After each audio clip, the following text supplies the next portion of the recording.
Vor einigen Monaten ist ein Mensch von uns gegangen, dem wir ganz viel verdanken und der so etwas ist wie der große produktive Störenfried des Awfulizing. Hans Rosling, Statistiker,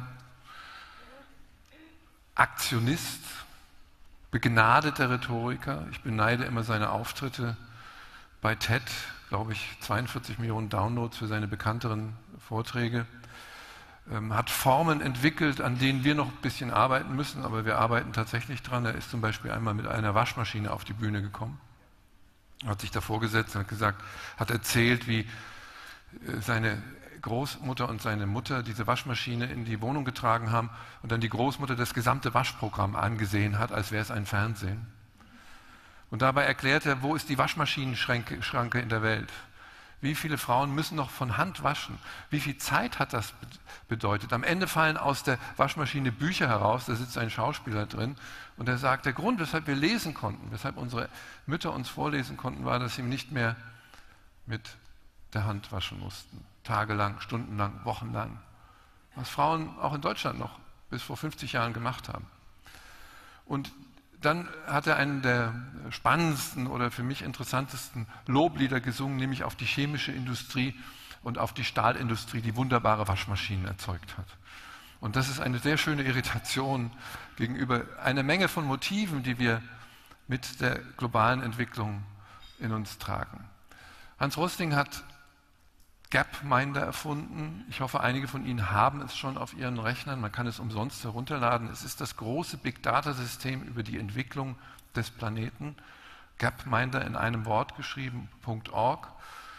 Und dort können Sie 200 Parameter der Erde von der Lebenserwartung über, sogar, ich glaube, die neuesten Daten sind sogar über das Glücksempfinden der Menschen, über die Alterserwartung, über die Geburtenrate, all das können Sie verfolgen über die letzten 200 Jahre. Und Sie können schauen, wie gewissermaßen sich der Wohlstand auf der Erde langsam und unter Kreisen und Rekursionen und Krisen durchsetzt.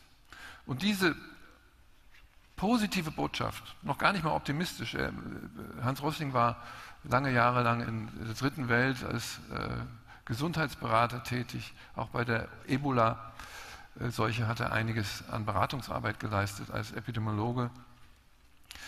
Diese Arbeit von ihm stimmt uns zuversichtlich in dem Sinne, dass es tatsächlich lohnt, Veränderungen einzuklagen. Eine seiner berühmtesten Szenen ist, wo er auf der Bühne ein Schwert schluckt, er war auch Schwertschlucker und sagt, wenn Schwertschlucken möglich ist, dann können wir auch den Hunger und das Elend besiegen. Also er war nicht ein passiver Optimist, der alles blau gemalt hat, sondern er gibt uns gewissermaßen in die Hand ein Instrument, mit dem wir tatsächlich verstehen können, welche Dynamiken auf der Welt herrschen. Und diese Arbeit wird nun weitergeführt und wir wollen diese Arbeit so gut es geht unterstützen, weil wir sie für wertvoll halten, weil wir sie für die Sicht aus der Zukunft auf die Gegenwart und in die Zukunft hinein für wertvoll halten, von seiner Familie. Und wir haben heute eingeladen Anna Rosling, die mit Ole Rosling verheiratet ist. Die 2 Kinder sind auch mit dabei. Und Ole, der vor 2 Jahren auf dem Future Day zu Gast war, einige von Ihnen können sich noch erinnern, das war eine wunderbar chaotische Präsentation, sodass wir alle wahnsinnig beeindruckt waren, dass die Technik am Ende doch noch funktioniert hat.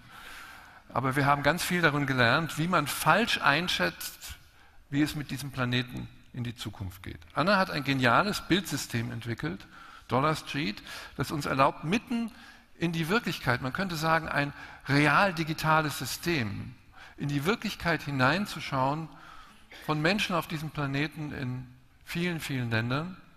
Und wieder geht es eigentlich um Beziehungen. Und diesmal um Beziehungen zwischen Reich und Arm, zwischen den Lebensstilen, die uns trennen oder verbinden. Welcome in Frankfurt, coming from Stockholm, Anna Rosling.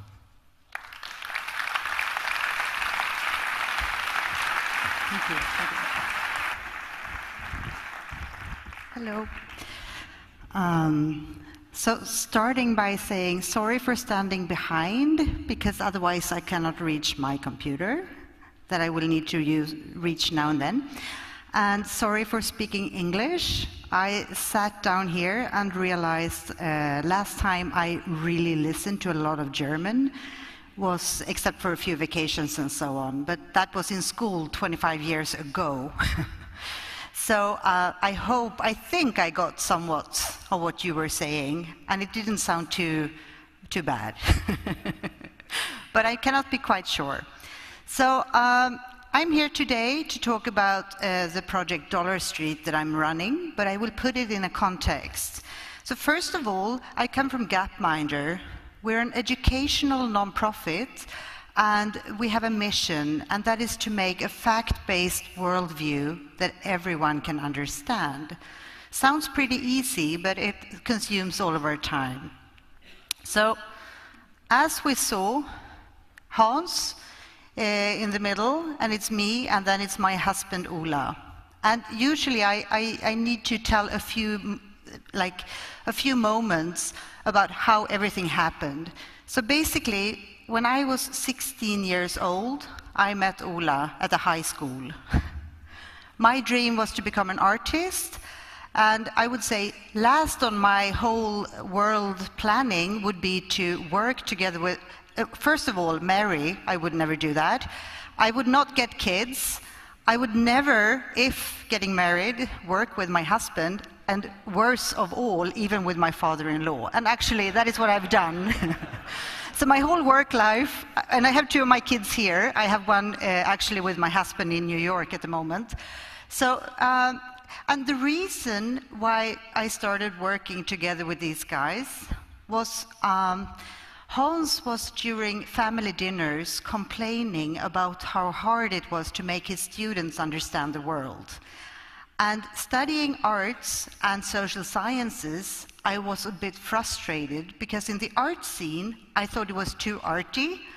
It was a lot of, I don't know, I felt I lacked the meaning. It was very abstract, and I wanted to become an artist. And on in the social sciences, we had a lot of these readings about these guys who were dead since 100 or 200 years ago and their way of thinking, and it didn't feel very applied. And then when Hans started complaining about not being able to explain the world to his students, suddenly we could start combining, because he had done some pretty awful charts, but they were a bit fascinating. So we started gradually, me and my husband, refine them and make them moving and animating and stuff. And it took, I think, 5 years before I realized that this was a work that I was doing. And I've been doing it ever since. Now you know that. So a year ago, or half a year ago, Ipsos asked the population of 17 countries if they thought the world has become better or worse. And this is some of the answers. Basically, most think that the world has been getting worse. Look at Germany here, for instance. 60% of the Germans think that the world is getting worse. While, in fact, when we look at a lot of the statistics, it doesn't really do that. So we have started measuring what people know about the world. And frankly, it doesn't matter what we ask people, fact questions about global trends, always people answer more negative than the actual truth. We are wired to think that the world is worse than it actually is. So you can actually go here to our website and take our test. It's 12 simple questions about the world. If you get every single question right, you can get our certificate. But most people don't. So frankly, I can give you the quick cheat tips. It's basically go for the best one of the three, and then you will make it. Okay? So how can that be? Well, we have figured out that people have three main problems understanding the world. First, people think that the world is divided in two, which it's not. They think that everything is getting worse, which it doesn't. And they think the population just keeps growing. And it will not. It will actually slow how it grows later on. And basically, we're just working on those things over and over and over again. We were hoping we would get out of that and sort of dig into something different. But this is sort of what we work on. So if we look briefly at the data, poverty going down, babies per woman going down, girls and boys to school, more and more go to school, and almost the same amount of girls as boys. Looking at where people live, there's 1 billion in the Americas, 1 billion in Africa, 1 in Europe, and I go too far from my computer, and 4 in Asia. And in the future, so basically you can say the pin code of the world is 1114, pretty easy to remember. And going to the future, in 2100, this is what the world will look like, most likely, according to UN. This, now we divide so we can see the traditional North America and the West Europe. 8% of the world population will be here in the future. Pretty important to remember. 92% will be here. So, let's go on. So, how can we be so wrong about the world? Well, I spent my work life trying to make data understandable about global trends and proportions. And one thing that I've learned is that since people actually hate statistics so much, it doesn't matter that you make it colorful, moving, easy to understand. Most people will actually spot its statistics anyhow. So that is a problem. And then also, we're not being exposed to some data that is consistent. We get all these small fractions and have a hard time to build a worldview out of that. So we go a lot to the media, right? And what do we see? We see disasters, wars. We can see refugees, diseases, minorities. We see, too far away again, we see beaches, we see animals, and we see exotic cultures. And from those images in the news, we're supposed to understand the world, and we don't, right? So that's when I decided to do the Dollar Street project, trying to compensate for that. It's very easy. Think of the world as a street, where you have the poorest to the left, and the richest to the right, and everybody else lives somewhere in the middle between that.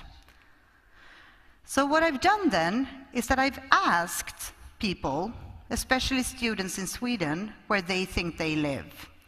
And actually, just living in Sweden would mean that you are among the 1 billion richest in the world. But the students, they actually think that they are here in the middle. And how can you understand the world when you are among the 1 billion richest and you see yourself as being in the middle? Pretty hard. So I have sent out photographers to homes all over the world. They look at how people sleep, they look at how they eat, and what toys they have, for instance. They also look at about 135 other things. And I'm going to show you a little bit what it can look like. Let's see. It's not looking like that. This is the thing. So here, this is a website called dollarstreet.org, and it's free for anyone to use. So basically, at the top, you see it says, families in the world by income. And then you see the street, where you have the poorest to the left, the richest to the right, and everybody else in between. You see the houses. And under here, we have the houses we have visited so far, 290 homes or so in a little bit more than 50 countries. And they are ordered from poor to the left and rich to the right. So in the poorest end here, we can see families from India and Malawi and Zimbabwe and so forth. And at the richer end here, we will see families from Mexico, from Sweden, and so on. So you will have this division. And what we can do now is that we can change, and instead of looking at families, we can visually choose front doors, for instance. This is a very smart way cheating people who hate statistics, because they will sort of forget. They think they look at images. So here we can see front doors ordered by income. And we can see the gradual change And we can go down and just look at the different front doors.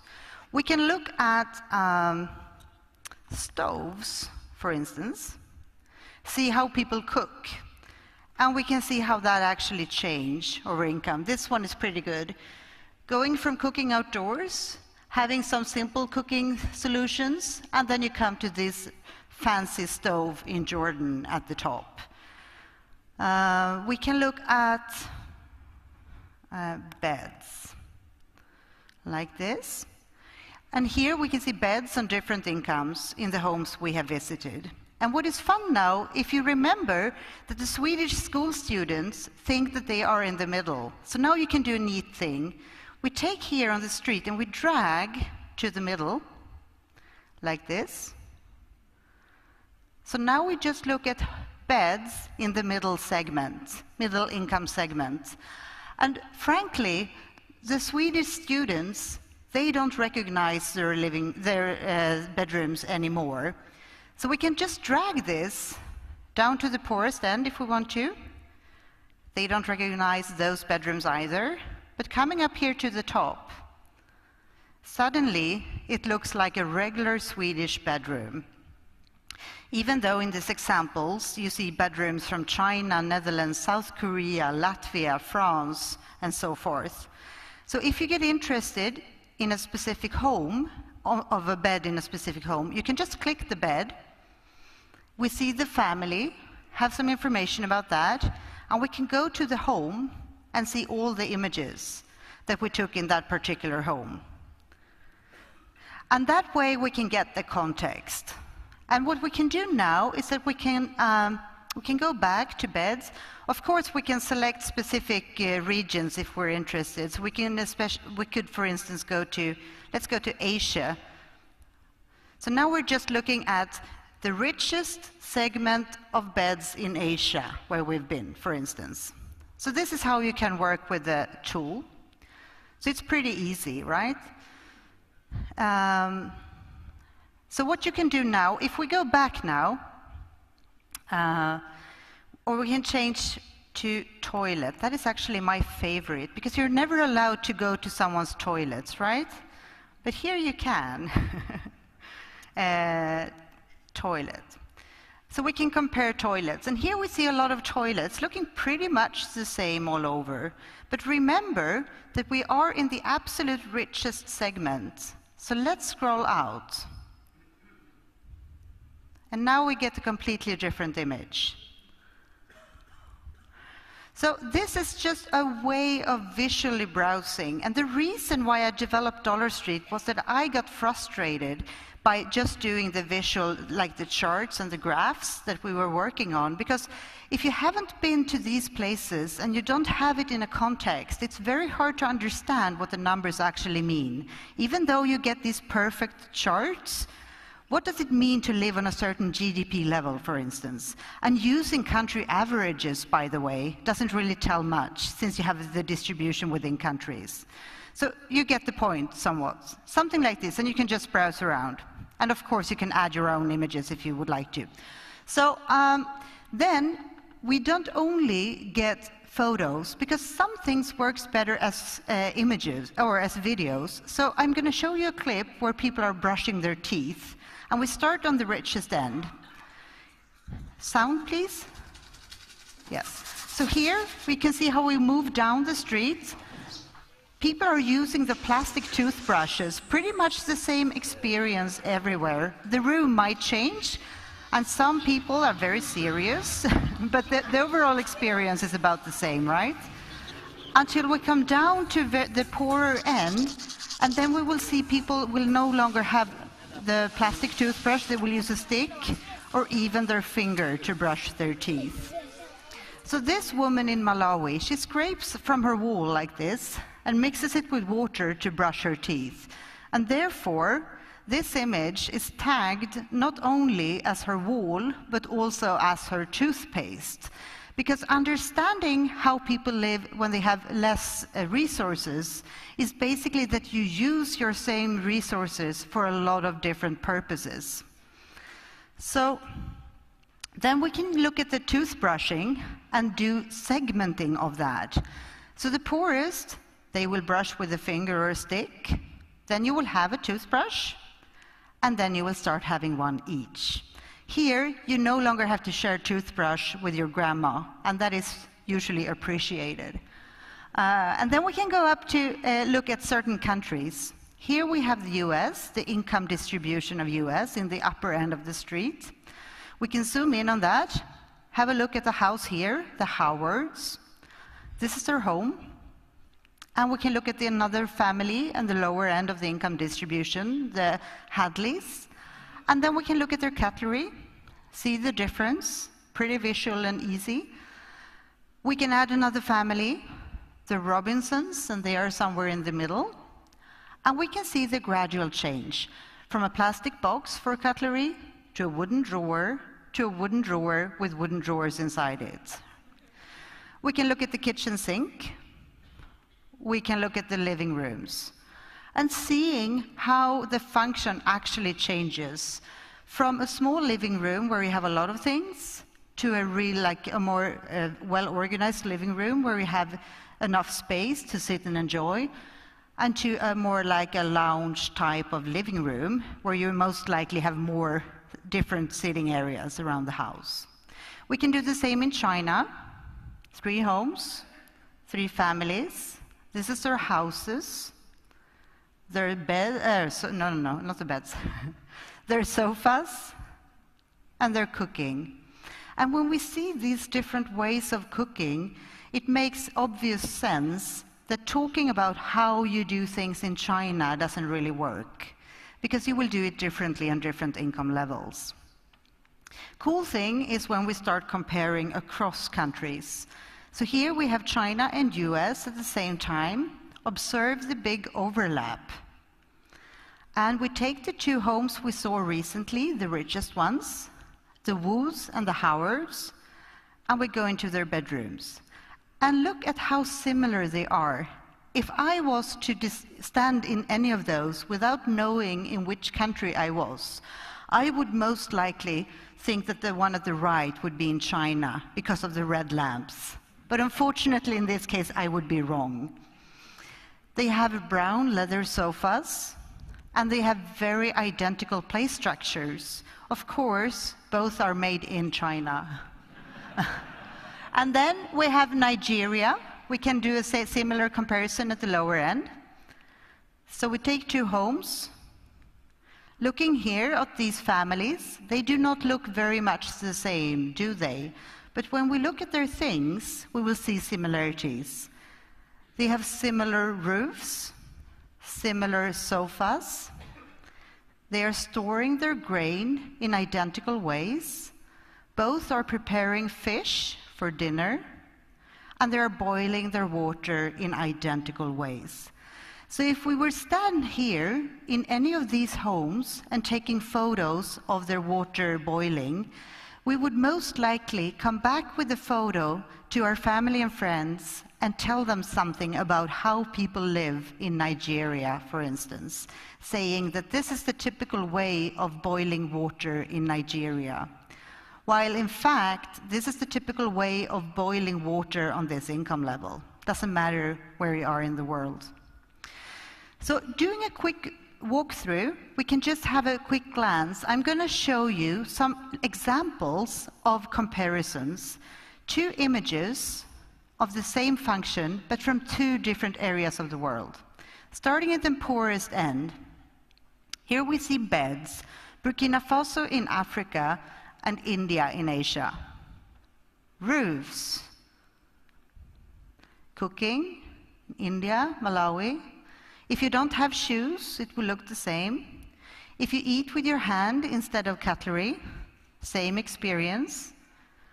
Storing salt in Asia and Africa. And if you use the bush as a toilet, it will be the same experience, whether you're in Nigeria or Nepal. If we look in the middle income segment, we can see you will have electric lights. It might not be stable, but it's there. You will no longer sleep on the floor.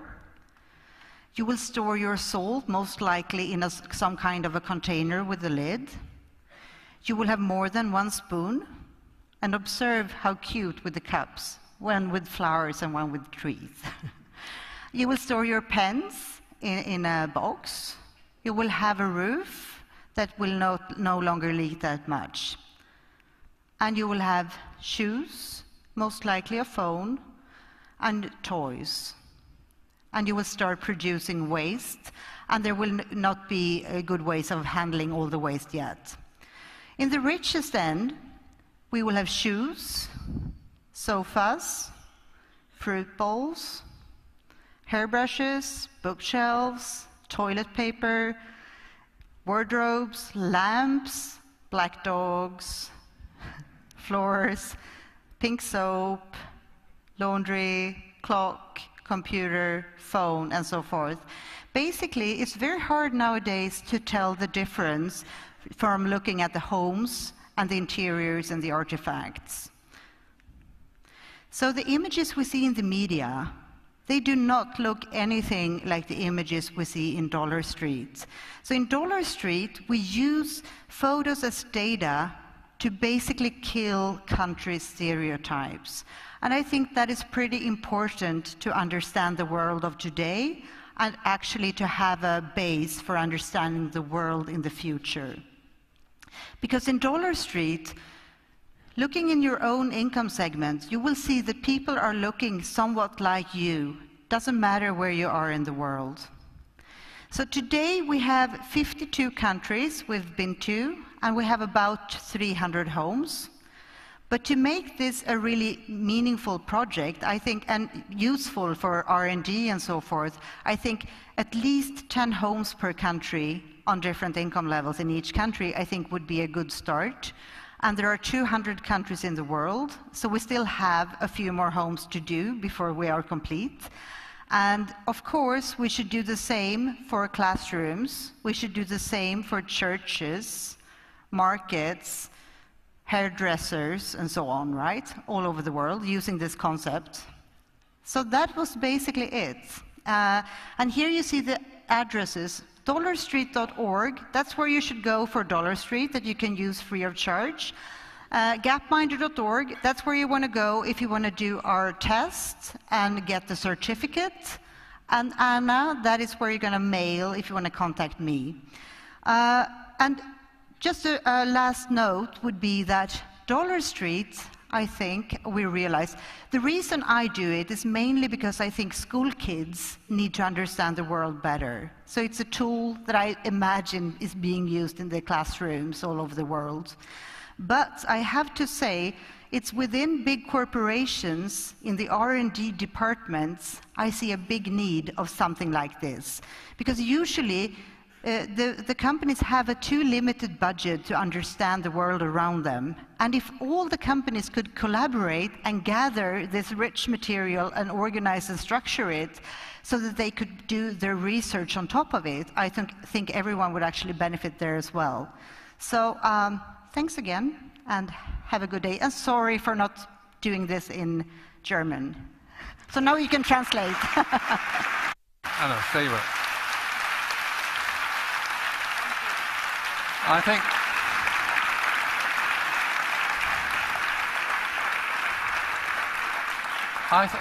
think that was very understandable, and because the pictures are giving you the reality back, and somehow we lost reality of daily life. So what are your future plans now? You're writing a book with Ola, is it right? Yes. How is it called? It's called Factfulness, thanks to you, right? You met with Ola, and he was saying that, and he was like, whoa, that's what you should call it. Yes, so we're writing a book, and it's the first book we have ever written, and we're in the last phase of it, so it's pretty painful at the moment. But we hope it will be ready. It should be out after Christmas. Writing a book with 3 children is a good challenge.